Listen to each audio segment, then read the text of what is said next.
Welcome to The Explainer. Today we're pulling back the curtain on something huge, the construction of a brand new global financial system.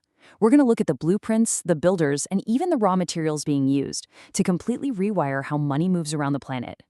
All right, so here's the game plan. We'll start with the why, the old broken plumbing. Then we'll get into the blueprint for what's next, who's actually building it, the tech that makes it all tick, where the big money is going, and finally, what this new financial world is going to look like. So first things first, why even bother with this massive undertaking? Well, to get that, you have to look at the old financial plumbing. And trust me, for decades, it's been a system just clogged with bottlenecks and friction. Okay, look at this. On the left, that's the old way, correspondent banking. It's this messy, tangled web of middlemen that makes sending money overseas crazy slow, super expensive, and you never really know where it is. It's a system that basically shuts down on nights and weekends. Now, look to the right. That's the new way. Tokenized settlement.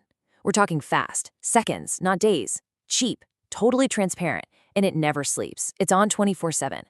This isn't just a simple upgrade, folks. It's a total game changer. So what's the master plan here? Well, the blueprint comes from the absolute top. We're talking about the Bank for International Settlements, the BIS. You know, the central bank for central banks.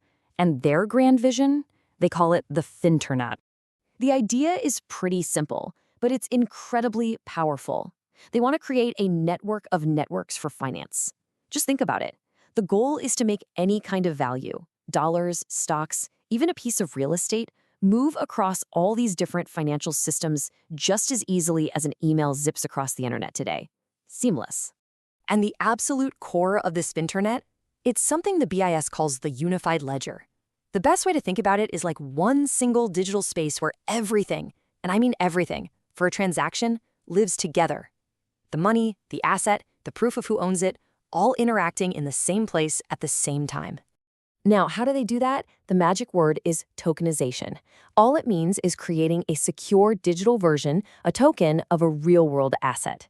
This could be anything, a bank deposit, a government bond, even the deed to your house. Once you turn it into a token, it can live and move around on that unified ledger. And here's where it gets really interesting. The final piece of the puzzle is programmability. Once those assets are tokens on the ledger, you can actually program them. You can build in rules. This opens the door for so-called smart contracts that just run themselves when the conditions are right.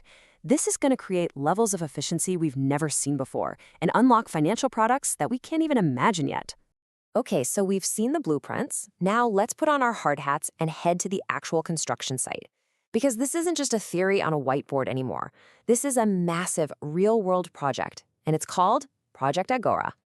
This whole thing is being led by the BIS Innovation Hub.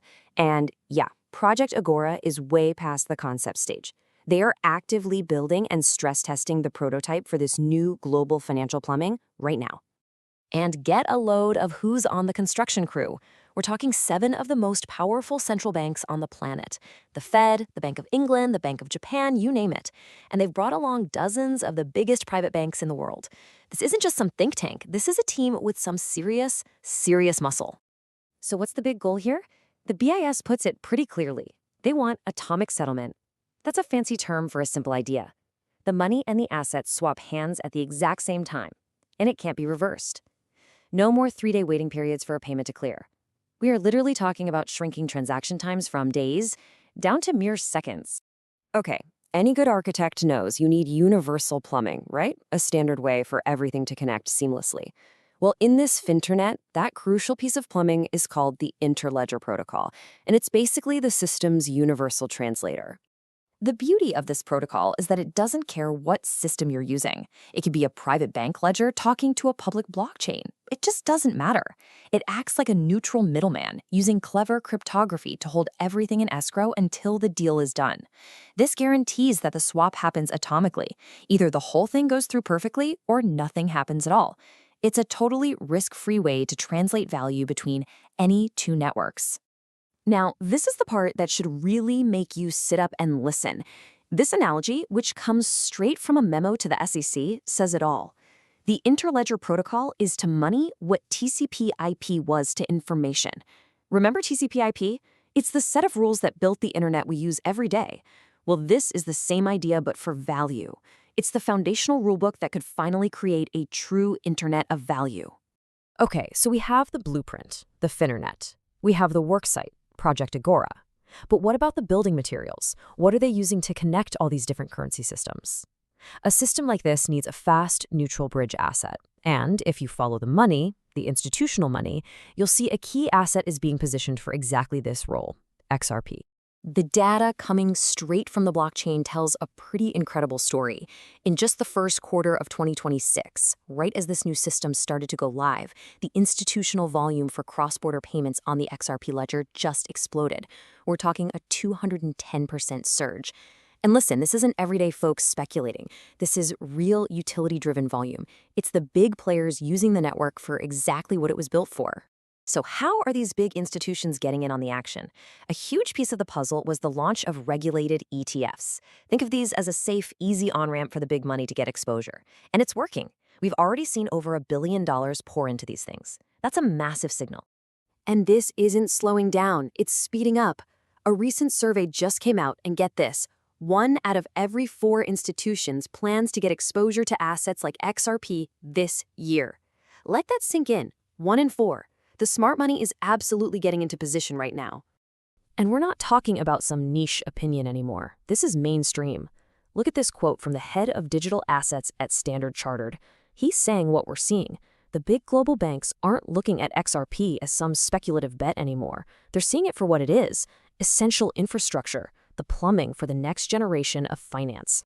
The on-chain data backs all of this up. You've got 2 things happening at once. 1, a record number of transfers are happening on the network. That's the utility. And 2, the amount of XRP just sitting on exchanges has dropped to a 7-year low. So what does that mean? It means the big players aren't day trading this stuff. They're buying it up and moving it offline into secure long-term storage. They're treating it like a strategic asset. So let's recap. We've seen the old, crumbling foundation. We've looked at the new, master blueprint from the BIS. We've identified the elite construction crew of central bankers. We've inspected the universal plumbing that connects everything, and we've watched the institutional money get stacked up like bricks. All of this brings us to the final structure. So where does this all lead? Here's the most important thing to understand. This is not a guess. This is not some academic paper about what might happen in the future. This is a live, multi-trillion-dollar construction project that is rewiring global finance as we speak. The shift from theory to reality? It's happening right now. The takeaway from all this is really, really simple. This isn't happening in some secret back room. It's happening right out in the open, being built by the most powerful financial players on Earth. The pipes are being laid. The elite are already positioned.